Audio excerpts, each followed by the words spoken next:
मुसलमानों पे जुल्म होता है, अगर डेवलपमेंट होती है तब भी मुसलमानों पे जुल्म होता है, अगर कश्मीर की बात मतलब उठती है तो तब भी मुसलमानों पे जुल्म होता है। तो मुझे समझ नहीं आ रहा कि हो किन मुसलमानों पे जुल्म रहा है, क्योंकि हम भी तो मुसलमान हैं, हम पे तो कोई जुल्म नहीं हो रहा है। मंदिर वहां बन रहा है, पाकिस्तान में अलग लोगों की जल रही है, पाकिस्तान में अलग सरकार की जल रही है। Pakistan welcome to X Opinion. मुसलमानों पे बहुत जुल्म हो गया, हिंदुस्तान में तो नहीं पर पाकिस्तान यही बोल रहा है कि मुसलमानों पे बहुत जुल्म हो गया, मुसलमानों को उनकी औकात दिखाई जा रही है। हिंदुस्तान में मुसलमान शायद ये ना सोचें, और कुछ मुसलमान उनका इलाज करते भी हैं, पर पाकिस्तान फिर पाकिस्तान है, वो अपनी टोपी घुमाने में बाज नहीं आएगा। उसे हर कोई चीज़ जो हिंदुओं से जुड़ी हुई हो रही है, इसका मतलब मुसलमानों पे जुल्म। भारत के इतिहास में एक बहुत ही बड़ा कदम है। ये इतना बड़ा कदम है कि भारत को जब इंडिपेंडेंस मिली थी, एक न्याय मिला था, फ्रीडम मिला था, उससे मैं इसको कंपेयर करूंगा। मैं इसको कंपेयर करूंगा पाकिस्तान के साथ। जो युद्ध हुए वो भी इससे बहुत छोटे हैं। ये एक हिस्टोरिकल सिविलाइजेशनल विक्ट्री तो मैं नहीं कहूंगा, लेकिन जो श्री प्रभु राम का एक एग्जाइल है, एक 500 साल का वनवास। लेकिन हमेशा पाकिस्तान के जो मुसलमान हैं या इंडिया के मुसलमान हैं, मुगलों को हीरो समझते हैं, जबकि हिंदू उनको जीरो समझते हैं। इन्वेडर थे, आए, जुल्म किया, बहुत जुल्म किया उन्होंने, थोड़ा सा जुल्म नहीं किया, बहुत ज्यादा जुल्म किया। मैं एग्री करता हूँ, मेरे वो हीरो नहीं है, मेरे हीरो नहीं है। मैं इस पे पहले मैं करेक्शन कर दूं, मेरे हीरो नहीं है वो। मेरी नजर में वो इन्वेडर थे इस लैंड में।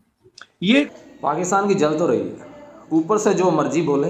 अगर वीडियो पसंद आए तो लाइक शेयर सब्सक्राइब जरूर करें, बेल आइकन जरूर दबाएं, क्योंकि एक्स ओपिनियन आते रहेंगे हर टॉपिक पे जो आपसे जुड़ा हुआ है। अंदर अगर उनका वजीर आजम ये कर रहा है तो that is there national interest. अभी हेल्ड कश्मीर है, ऑक्युपाइड कश्मीर है, जिसका स्पेशल ऑटोनमस स्टेटस था उस वक्त, अब आपको पता है वहां पे मुस्लिम मेजॉरिटी थी, तो ये एक चीज मौजूद थी। एक मतलब हमारा उसमें इंटरेस्ट था, हमें बोलना चाहिए उसमें, ठीक है। लेकिन जब मजहब की बात आए तो मैं समझता हूँ मजहब को एक वो दे देना चाहिए। हम तो ईंट से ईंट बजाने हैं, है जी। वो जैसे दिल्ली पे झंडा उन्होंने लहराना है, वैसे ही ईंट से ईंट भी बजानी। समझ रहे हैं आप क्या कह रही हूँ मैं? एग्जैक्टली। तो ये जो है सारी। अच्छा, अब मैं आपको बताती हूँ, आखिर में जरा बात की लेते हैं। सीमा हैदर जो है, कहा जा रहा है कि उनको इनवाइट कर लिया गया और वो राम मंदिर पहुंच गई हैं। उसकी इनविटेशन उनको रिसीव हुई, उन्होंने बड़े खुश दिल के साथ उसको कबूल किया। और आज का हिंदुस्तान इंतहा पसंद है एज ए रियासत। जब रियासत आपकी फाशिज्म पर आ जाए, इंतहा पसंदी पर आ जाए और शिद्दत पसंदी पर आ जाए, तो फिर वहाँ मुआशरे जो हैं तकसीम हो जाया करते हैं। मुसलमान हैं, उनकी क्या हैसियत है। और बदकिस्मती ये है कि पिछले दिनों हमारे कुछ अरब मुल्कों में, यूएई में बाकायदा मंदिर तामीर किए गए और बड़े एहतमाम के साथ उनका इफ्तिताह किया गया, उनके सुपुर्द किए गए हिंदुओं के। और बदकिस्मती ये है कि जो हमारे मुसलमान हुक्मरान हैं वो खामोश हैं, वो मान हैं, वो ऑलरेडी एक उनको घुटन का सामना है, वो सियासी तौर पर कमज़ोर हैं, नातवा हैं। पाकिस्तान जैसे मुल्क से आवाज़ उभरनी चाहिए। इस रवश पर जो भारत के अंदर पनप रही है मुजरमाना रवश, इस पर एक बड़ा सख्त रद्दमल आना चाहिए। वरना ये अगर आज हम इसको तस्लीम कर लेंगे, इस पर खामोश रहेंगे राम मंदिर पर, तो फिर इस तरह के और राम मंदिर बनेंगे। ना सिर्फ भारत के अंदर बल्कि पूरी दुनिया में।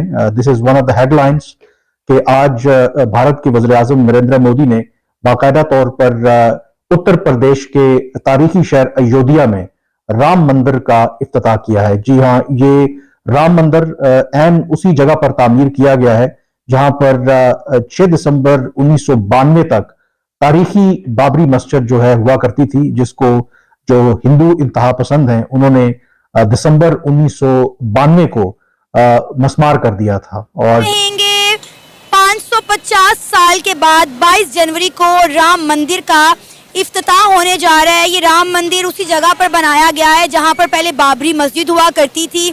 क्या? लेकिन इंशाल्लाह एक वक्त ऐसा आएगा कि ये दुनिया के ऊपर इस्लाम गलबा करेगा, चाहे वो हमारे साथ जिस किस्म के साथ भी हम करें। इंशाल्लाह इस्लाम को हैवी आएंगे, वो चाहे कश्मीर में हो, वो चाहे दुनिया के किसी भी कोने में हो, इंशाल्लाह हम इस्लाम के साथ हैं। बैकग्राउंड मौजूद है और वहां पे मंदिर बन रहा है, तो आपको चाहिए कि आज आप अपने भारतीय या हिंदू भाइयों को उनकी मुबारकबाद दें। वो जो भी है, फिर भी मैं समझता हूँ वो आबादत होगी। दूसरा, अगर आपको ज्यादा इस पे फिर भी इस चीज पे आप सेटिस्फाई नहीं होते, तो आप ये देखें कि आपने इस्तांबुल के अंदर एक चर्च को मस्जिद बना दिया है। वहां भी लोगों के सेंटिमेंट्स हैं, या तो फिर आप उसको बर्दाश्त करें।